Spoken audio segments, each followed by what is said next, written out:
done a real 360 in my life. I used to be the last one everywhere. Now I'm the first and most responsible. And you did disappear for a few minutes, by the way. I went to get darker lipstick. What's your problem, Anjali? I don't have any problems. Literally, I tell him every day, do you not wash your sassy chundies that you wear every day?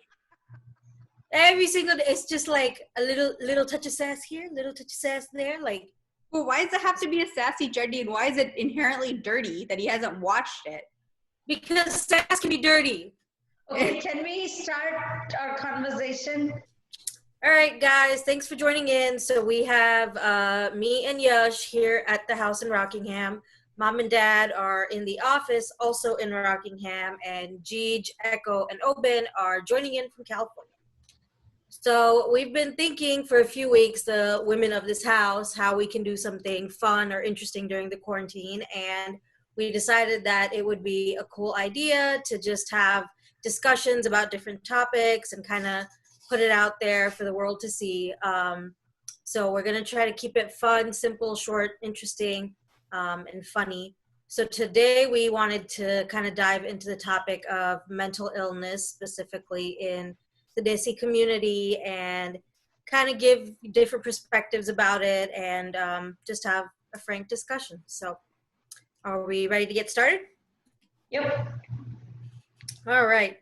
So let's start with what's your personal philosophy of mental health? So when you hear the word mental health, what do you think of? What does it mean to you? Well, for me, I think anybody who is going through any kind of depression, any kind of isolation, when they feel like they are getting judged or anything that they do, or whatever they do is not good enough.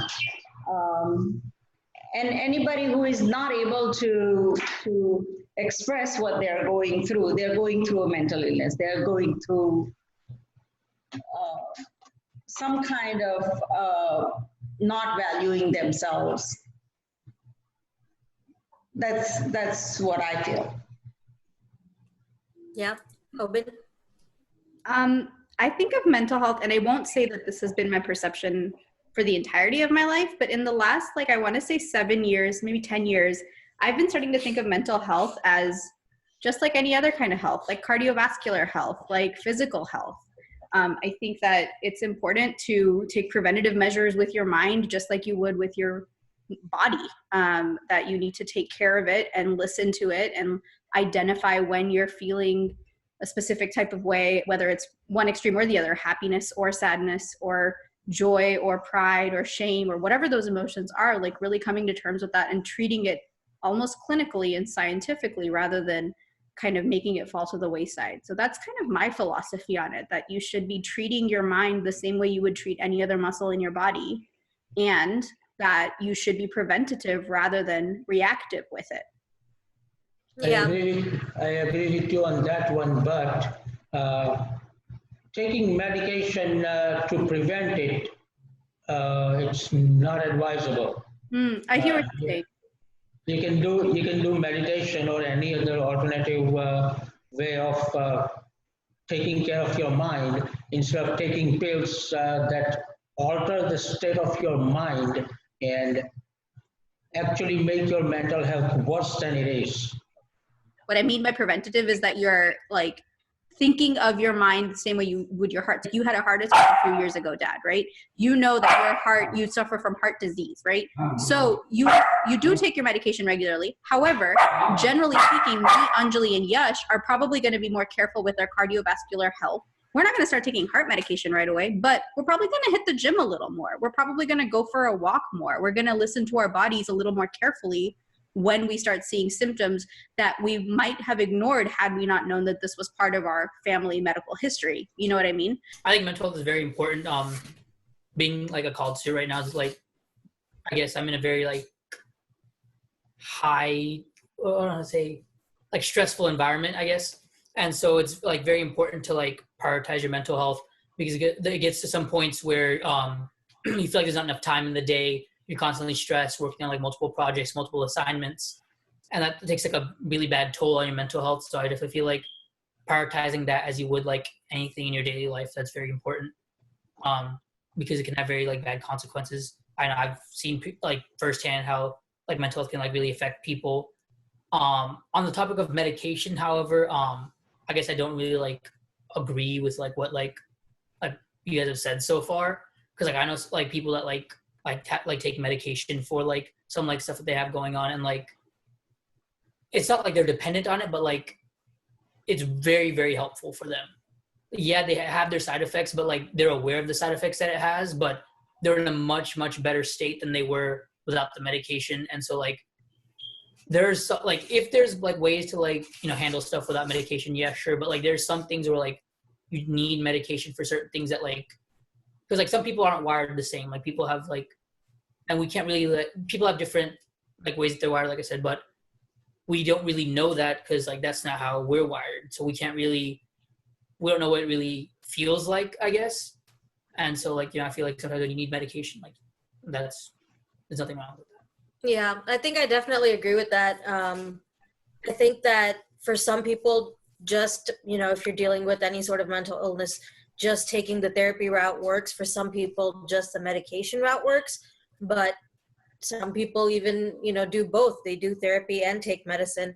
I think it depends, like Yash said, like everyone, their bodies react differently to medication. So like our perspective is if you can avoid medication, that's great. But for some people, that's not the case. For some people, it's required that they do take it. Like if you have high blood pressure and you know it runs in your family, you know, you're going to need to take medication for it. Even after you've tried everything, at some point, your doctor's going to be like, hey, maybe now it's time to try the medication.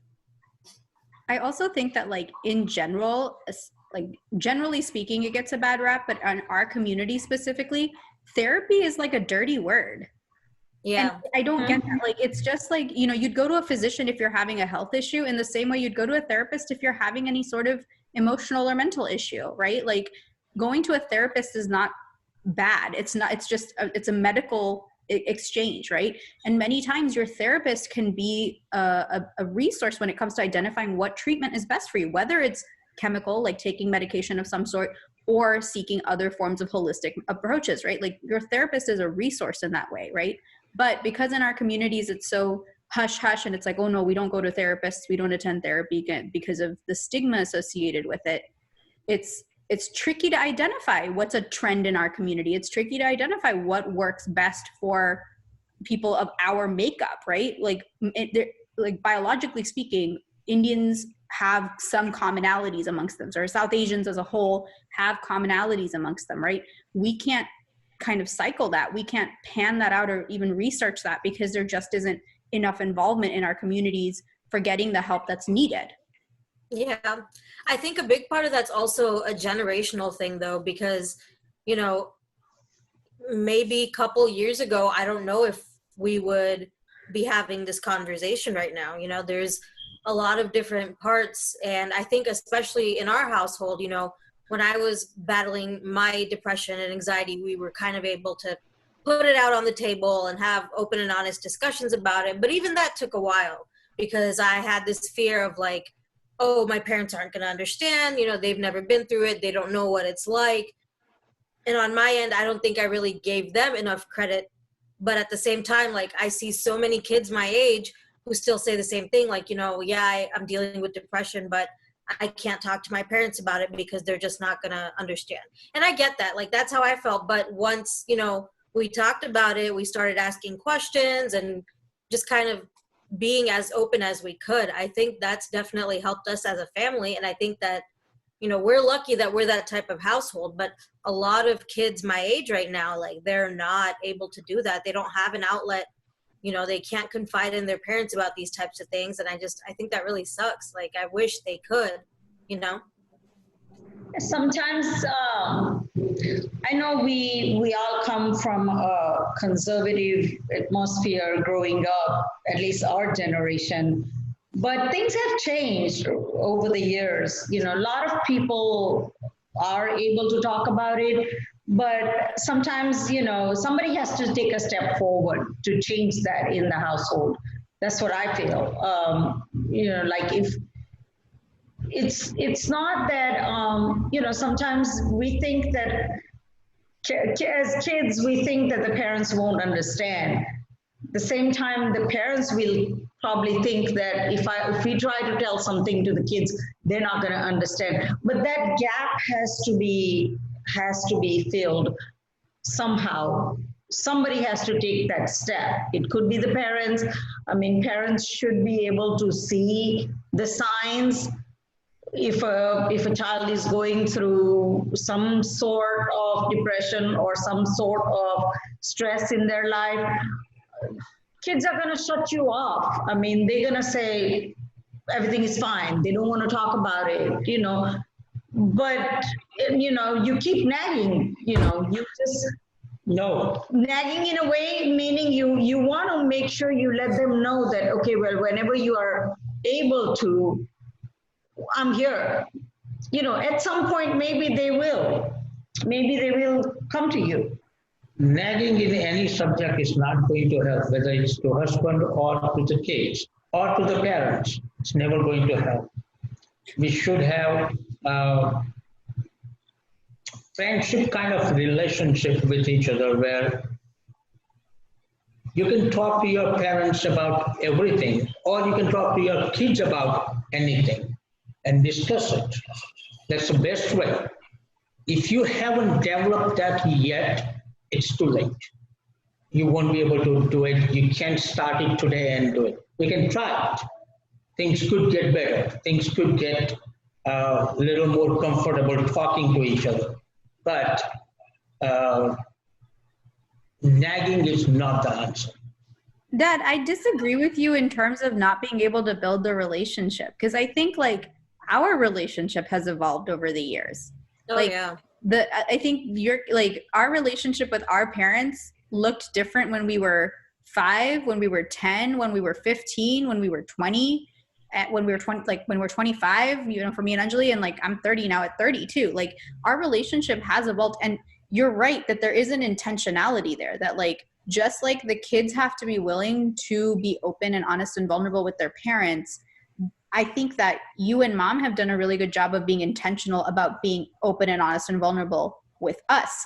For a good portion of my childhood, I saw you and Mom as perfect people. You guys did everything by the rules. You're vegetarian, you don't drink, you don't eat meat, you have, friends that are good influences. We went to Mandir. We followed all the rules of what it is to be a good citizen in our identity, right? But as we got older, you and Mom were both more open about your shortcomings and about the things that you did in your life that you wish you had done differently. And then we felt comfortable then sharing our shortcomings. And I think that there's no time, you shouldn't think that you can't do that now. You can absolutely do that. But that foundational relationship of friendship makes a difference, and it does take work, and you can do it now. It might take some time, but you can do that now if everyone's intentional. And yeah, I think parents have to be willing to do that too, though. And in our case, we've been lucky enough that our parents have understood, and if things that they didn't understand, they took the time to understand it. But a lot of parents in our community, as we know, a lot of parents in our community are very strict, and they maintain this we're perfect, we expect you to be perfect type of mentality. And I think that puts a lot of stress and pressure on a lot of Indian kids. Nagging, what I meant by nagging is not, what I'm saying is I'm not going to look at Anjali or you or Yash getting stressed out and just leave you alone. Just because you are telling me, leave me alone. I'll give you space, but I will still go back and check on you. That's what I meant by nagging. I'm not going to leave you alone. I'm going to check on you. Maybe an hour later when you're not stressed out, I'm going to come to you and say, look, I want you to know that if you're going through something, I'm here. I mean, Yash might be able to tell because he still sometimes I feel don't share everything. But Anjali, I think eventually started sharing things with me. You and I had always been, open about everything. We used to talk about everything. but Anjali took some time before she Oh felt yeah, yeah, definitely. I think that's the interesting part is that Oben has always been very open and direct with you. Yash is very private, and when I initially, like started feeling different things, like high school, even first couple years of college, I was the same way. I was very private, and I didn't feel comfortable sharing things. I didn't feel like I could talk to you guys about a lot of things. I just had this mentality of they're not going to understand, so there's no point in me trying to even explain it. But as the years have gone on, yeah, I've kind of tried to make baby steps towards that of like sharing and explaining a little bit. And I think on like my end, I had to be willing to be ready for any questions you guys had, be willing to share with you guys, be willing to, take the confusion and give you guys an explanation like, hey, this is why I feel this way. This is why this thing hurt. This is what, you know what I'm saying? Like there was a lot of little pieces that's led up to me sharing more. So I think it's definitely a process. And I think that that's maybe another thing that a lot of kids could try to implement. If you feel like you're not able to talk to your parents, maybe take one little part and try to share it with them. Be ready for questions and be ready to like discuss with them why you feel the way you feel and how they can help you feel better. There's a philosophy in teaching called the growth mindset, where you're supposed to approach learning with curiosity, right? And you're supposed to like assess your ability within a subject matter on your growth rather than just your comprehension. So rather than assessing a student on their knowledge of a book, it's, well, last year, this is where you were at, and here you are now. So we are acknowledging that growth. And so approaching kind of conversations at home with parents where your relationship might be a little bit different requires the growth mindset, I think, as well, where maybe the first time you have the conversation, it doesn't go so well. But like Mom was saying, nagging might have been the wrong word there, Mom, but I think what you were saying is persistence. Try again, right? Maybe not right away, maybe a week later, just say, hey, I'd love to come back to this conversation. I think the last time we talked about it, it didn't go so well, but I want to revisit it. Let's talk about it again. You also have to be willing to see the other person's perspective and acknowledge that your perspectives are going to be different, but that doesn't mean that there's a right and a wrong. It means that there is a difference, right? Like even in this conversation, right? There might be things that Anjali says that I disagree with, or there might be things that Yash says that Dad disagrees with, but that doesn't mean that either one is more right or wrong. It's a difference of perspective. I think another thing is that there came a point where the five of us sat down in a room and acknowledged that while there is a parent-child dynamic, no one is a child anymore. All five of us are fundamentally adults. And so rather than existing with that power dynamic of parents and children, we exist with this equality almost of being members of this family. And none of us shy away from taking on the role of parent and child as needed for one another, right? Yeah, I feel I can learn a lot of things from you guys too over the years. I mean, I have learned a lot from you guys. So the thing about you're not going to understand, okay, then make me understand. I want to understand. So, but like Dad said, that bonding has to be done between the parents and the kids. And without that bonding, that nobody's going to understand nobody. And we're pros at bonding as a family. Like we do so much stuff together, right? Like, what are some of the stuff we do as like a family to like bond, right? Yeah, I mean, like lately we've been playing a lot of card games. We like, do these types of things. We escape rooms together. Yeah, we do escape rooms. Escape rooms are, and I think it's hilarious to see how everyone's personality comes out in escape rooms. Some people, even if they're given clear directions that something's off the wall, they're still going to go and remove something off the Dad. Some people are very competitive. Yash, some people miss the giantest clues that's right in front of them. Oh, man. That was one time, and there were a lot of books on that shelf. It was a lampshade, but all right, go off, I guess. It was The people shout at the camera lady, this is ridiculous. I was just communicating my boundaries with her. Okay, I was letting her know what's up. You don't care about your boundaries. No, I think going back to our conversation, I think it's very important that everybody has a busy life. Everybody is doing their own stuff. A lot of things going on in everybody's life as a student, as an employee, as an employer. But making time, making effort to get together with the family. Of course, half of the time even though we say we want to have dinner together or at least have one meal together every day, at least one meal together if you are in the same house, or, if you guys are away like we all are, at least make an effort to talk to each other once a week.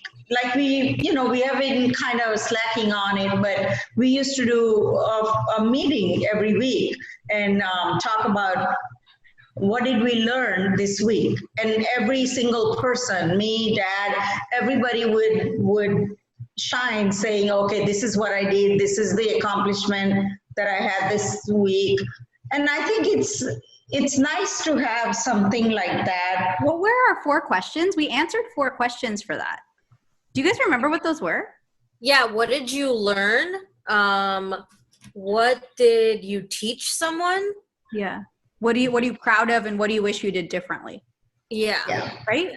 Yeah. So we used to ask these 4 questions, and all 4 of us had to answer them. And at some point we started being like more intentional on how we carried ourselves through the day, because we're like, crap, I have to answer this question at the end of the week. Nobody would get as stressed as Dad would. Dad would be so stressed about it. He'd be like, I don't have an answer for this one. I think that's the other thing. So that activity, I like kind of forced it on the family at one point, right? But we all kind of bought into it, right? Because we were like, she's going to be annoying if we don't do it. In the same way, like escape rooms, we started doing them as a family because like Yash was really into like puzzles and things like that. So we're like, okay, let's all do it. He'll have fun with it, and then we'll kind of go along with it. But then we all started enjoying parts of it ourselves. Or Antakshari growing up, like Mom was such an Antakshari fan that we were like, okay, we'll play the game too. And then we started getting into it. So like being willing to do different things that might not be your cup of tea because somebody else in the family likes doing it allows you to explore something you might not have done on your own and have some fun. Team building activity. It's a team building activity. Exactly. Yeah. It's like a team building activity. So what if your siblings subjugate you to a haunted escape room when you clearly said that is not your cup of tea, and then continue to make fun of you because you told the lady you don't like being scared, right? Like it's just part of the experience. I don't understand what you thought you were going to accomplish by shouting at her. She was probably sitting there laughing like, oh my God, look at this girl.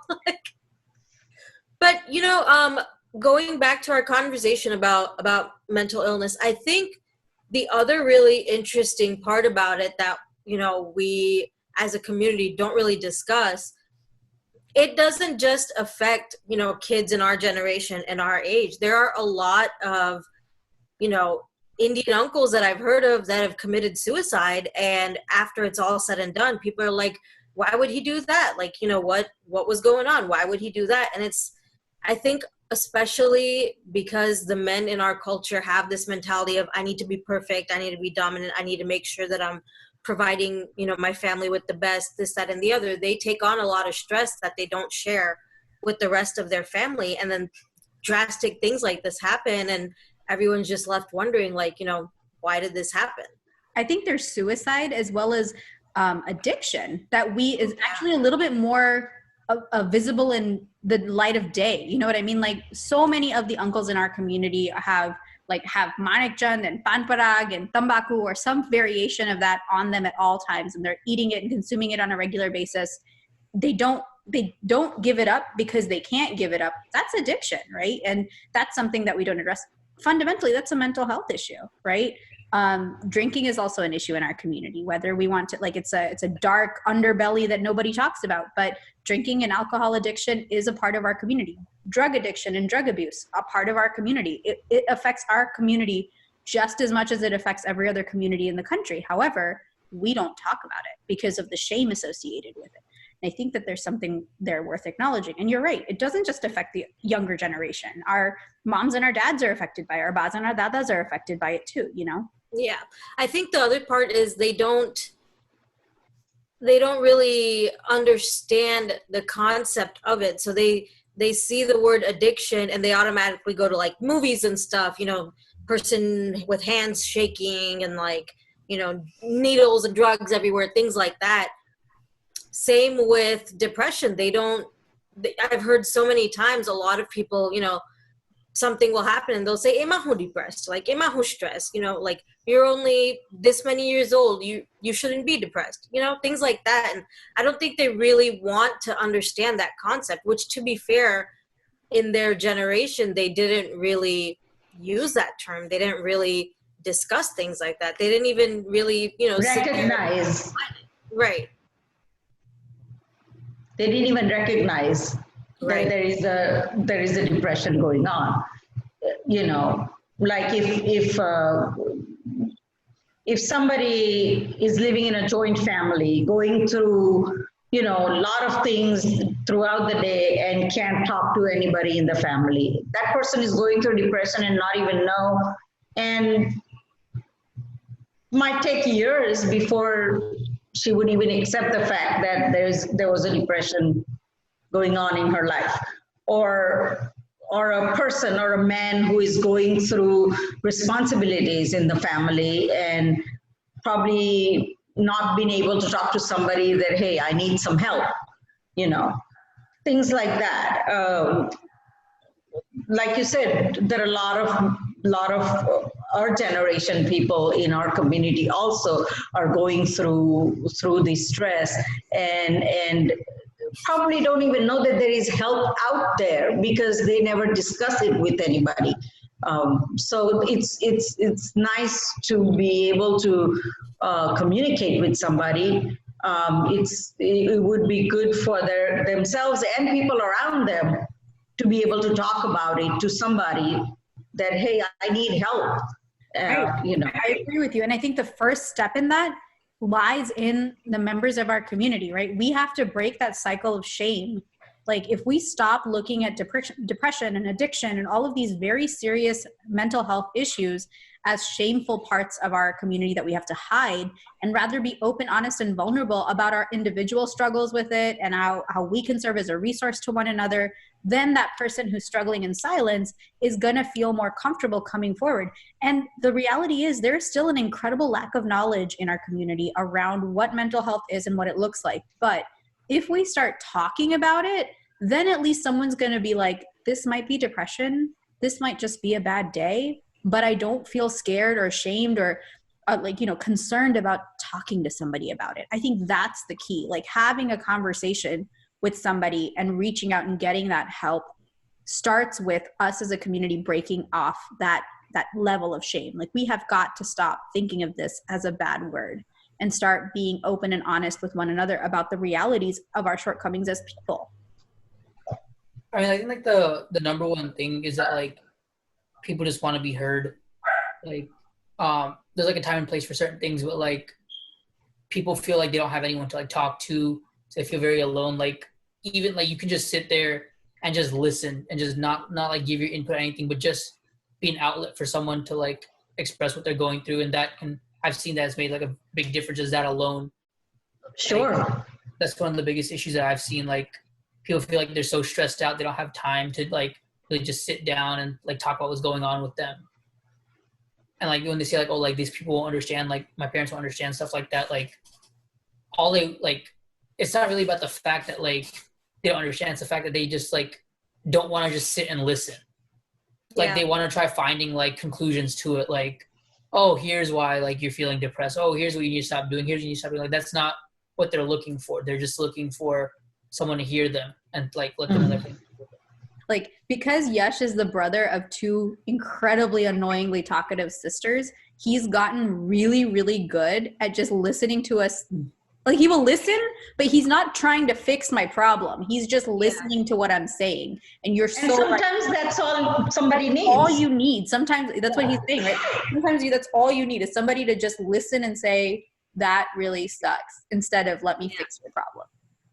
Yeah, I definitely agree with that. I think there are times where, like, if I'm dealing with something, I'll talk to all of you about it, and you all have different opinions, different ways that I can work on something, or like a different perspective I should, try to see it from. And then I'll talk to him, and he'll just be like, damn, yeah, that's crazy. That's crazy. It's like, yeah, it is. It is really crazy. Thanks. Like, Are you sure he's listening? I half and half, honestly. But when he does, he's just like, yeah, like, that's really wild. Like, so what do you think you're going to do? And I'm like, I really don't know. And he's like, yeah, damn, like, that's wow, And it's like, it just depends, like, on the person. Like, are they looking for, like, an answer, or is it just that, like, they just, like, want to express what's been going on? Like, yeah. Like, I'll ask you, like, oh, what are you going to do about it? And you're like, oh, I don't know. Then I'll talk to you, like, oh, like, maybe do you want to do this? Maybe you want to do that? But that's, like, you have to get to that point where if they're talking to you just because they need to let it out, or talking to you because they want, like, guidance on something. Yeah, that's a big thing. I think there's a lot when someone's trying to talk to you, you have to evaluate whether they're looking for advice and guidance, or if they just want to be heard. Or and just a lot of times it becomes, When I would be upset and Yash would come and say, oh, what happened? And I said, nothing. He goes, come here. He would just give me a hug. And then I will just end up telling him what it is. He wouldn't even ask me much, and I would just tell him what it is. So sometimes I guess that's all it takes. Somebody might easily just come out and say, okay, this is what's going on. And that probably is a therapy for that person. But some people don't want to just say it out and take it inside. And that's when you need to see the signs of what's going on, and maybe find a way what would work to bring that person open up to them.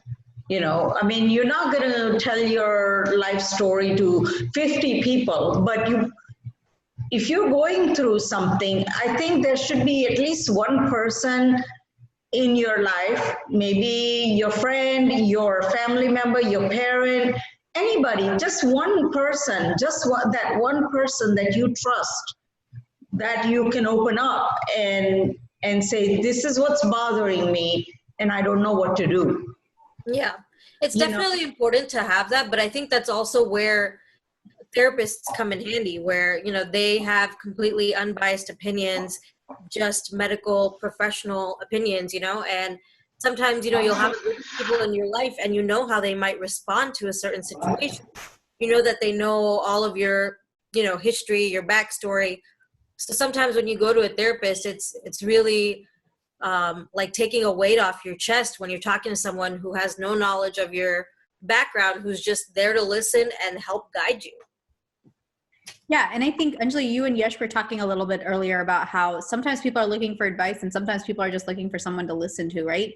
It doesn't hurt to just, like, I do this all the time because my instinct as an older sister and as a champlu is to just provide advice, right? So what I've gotten into a habit of doing is I'll just ask. I'll usually do this with Anjali. Well, I'll just ask and say, are you looking for me to listen, or are you looking for advice? Just ask them genuinely what they're looking for, and then be whatever they're asking you to be. If they're saying, I just want you to listen, I don't want an opinion on this, listen without judgment. Just hear what they're saying and take it in and say, that sucks, that's crazy, and I'm sorry that's happening to you. Like, that's what they want to hear at that time. If they want advice, then give them advice. And if they don't, then just ask them and be explicit about what role you need to fulfill, right? And I think it's like the biggest change that I've seen in you over like the past like couple of years. Like growing up, like that's how the dynamic was. How like I'd go to her if like I need someone like to listen. I go to you if I need advice.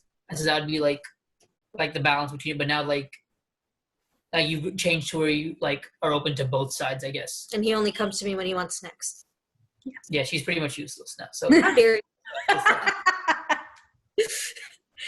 All right, I'll remember that. She does give me food though. No, but that's an intentional change. And again, it comes from being willing to accept that this is a shortcoming. I know that I'm, again, inherently Chaplu and want to fix people's problems, even when it's not my business to do so. And that turns people off from having a conversation with me. And it, like, I remember, like, you know, Anjali, you and I've had conversations about like how there have been times where you haven't felt comfortable telling me something that's happening that you're dealing with, or something that you're struggling with, because you're like, I don't want to deal with your judgment, and I don't want to deal with the advice that you give, right? Like, I don't need that at that moment. And so I don't feel comfortable telling you about it. And if I wanted to become a resource that you felt comfortable turning to, I had to alter the way that I interacted with you. And that involved work. It involved me being intentional and saying, when she wants somebody to just listen. And that change is possible. You just have to want to do it and be intentional about it. Yeah, we had a moment like that very recently. And very honestly, it's been probably the best conversation I think that you and I have had in a long time, because going into it, I was just like, I can't. And then we talked about it, and you were like, I'll just listen. And we talked about it, and I felt so like freeing after that, where it was like, oh, like she didn't give me any sort of like advice. She just listened. I was like, yeah, that really sucks. Like, I'm sorry that you're dealing with that, you know? And it was nice to not have an answer ready, you know? Like, usually I have like a defense ready, and it was nice to just be like, yeah, it does suck. Like, yeah. But I think that's definitely something that I need to work on too, is like, Hero's probably going to watch this and be like, Megan, stop. Like, all I do is like, I see a problem in someone's life, and if they open up to me about it, my instinct is to jump in and solve it for them. And I think I like, as great as that might be, I think I need to work on the whole, like, just listen to them and say, oh, that sucks, and not try to give solutions or advice. I think that's something that I definitely like, I'm struggling to incorporate, but I need to try to do a lot of that. Even with like strangers, it's not even my business. And I just, how can I help? And like, maybe try this and like provide solutions. Like, who are you again? Poor guys at the grocery store try to decide between crunchy and creamy peanut butter. I'm like, let me tell you why creamy's better, sir. Like, crunchy, bro. Creamy. Whoa. Crunchy or creamy, Mom? Crunchy. Crunchy or creamy, Chugs? Depends on the gender. One thing in life that everybody likes to give, nobody wants to take, is advice.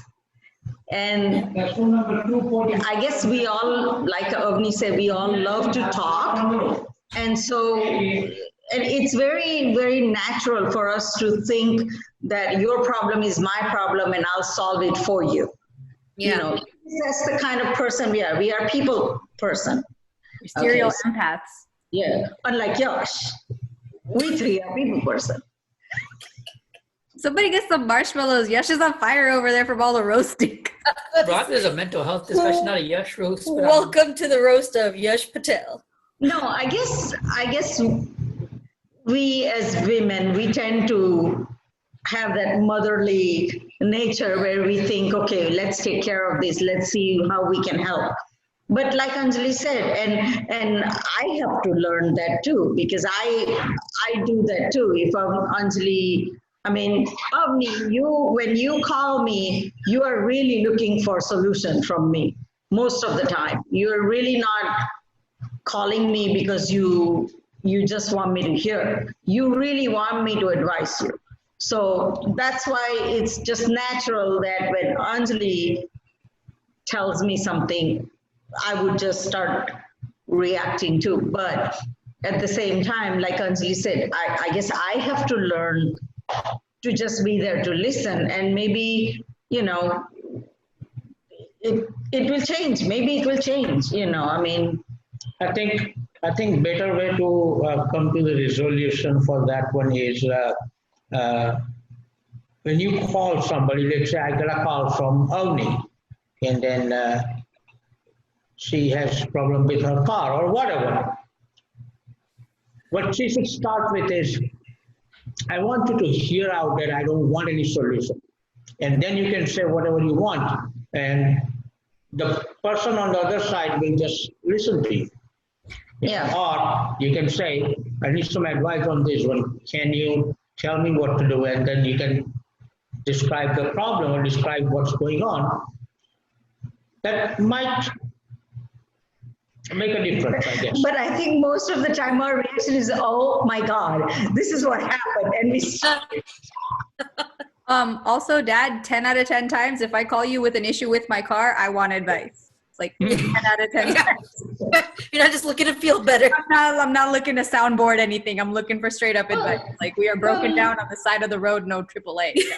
Solution now. No, I think this is good that we're doing. You know, a lot of people in our community, they don't discuss stress. They don't discuss drug problems in the family. They don't discuss drinking problem in the family. You know, it would be nice to spread some kind of awareness that there is help. Mm-hmm. You can find that help in your family, in anybody in your family, anybody who's close to you, or there is all sort of help out there, you know, but you need to talk. You need to talk. You can't be shutting yourself. You can't keep it in closed door. You have to talk about it. You have to talk about it. And That's the only way. I think we start today. Like, I mean, I'm offering up Hirsch, even though he's not here. He's co-parenting my dog with me. But between the six of us, like, if you have nobody else to call one of us. Like, we're six very different people in six very different walks of life. And if you don't have anybody in your home you feel comfortable or safe talking to, or a friend you feel comfortable going to, pick up the phone, send a text message, use Facebook Messenger, Instagram, whatever medium you're comfortable with, and call one of us and we'll get on the phone with you. Like, we might not be able to solve your problems, but hell, we can listen and say that's crazy. Yeah. You know? And it's so, you're right. Like, everyone has different perspectives and personalities. Mine is more like, I'll be friendly and supportive. If you need me to give you advice, I got you. Yash is more like, I'll listen and say, damn, that sucks. You're more of give advice, you know, try to provide solutions. Mom is definitely, here's a solution. Like, don't worry, we'll figure everything else out later. Here's what you can do. Gij is also very practical with solutions. Dad is really good. Like, I don't think he's giving himself enough credit. Anytime that, even if I haven't called him, if he knows that, like, something's wrong, he'll call me and just be like, hey, I'm here. You know, if you want me to listen, you know, you can always talk to me. Like, I've gotten so many calls like that from him where he's just like, I'm here to listen, you know, whenever you're ready to talk. And it's like, thanks, you know, like, it's nice to know that, like, there is an outlet there, you know? I agree with you. Dad is really, really good at picking up on that, even when you don't say anything. Like, we had a death in our community a few years ago when I was living in Raleigh, and you guys were in Rockingham, and I came home for the funeral, and then I went back the next day. And before I left, Dad was like, you know, I know you have to go back to work tomorrow, but I don't think it's a good idea for you to go back. Like, this has been a tough day. Like, why don't you extend it, right? And I was like, nah, it's fine. Like, I'll be okay. Like, I hadn't experienced anything that traumatic before, and I was like, it'll be good. And I drove back to Raleigh, and that evening I felt terrible. Like, I was scared. I was thinking about, like, what would happen if something like that had happened in our own family. I was incredibly like I was in a bad place. And I called Dad, and I put on my best, like, acting voice. And I was like, hey, Dad, I'm just calling to say what's up. And I heard him go into another room and say, all right, what's going on? Talk to me. And I was like, I just feel really bad right now. And I became a puddle. And it was just like, I knew this was going to happen. Like, he was prepared for that. And he can hear it in your voice, right? Like, he's very good at picking up on things like that. Yeah, he is. He really is. Okay, people, I need to use this laptop to connect it to my camera system and solve the problem, unless we have something to talk. Okay, I think that's a great stopping point. Yeah. Jay has work to do, folks. We got to sign off. Why do Mom and Dad look the exact same right now? I know. They're like,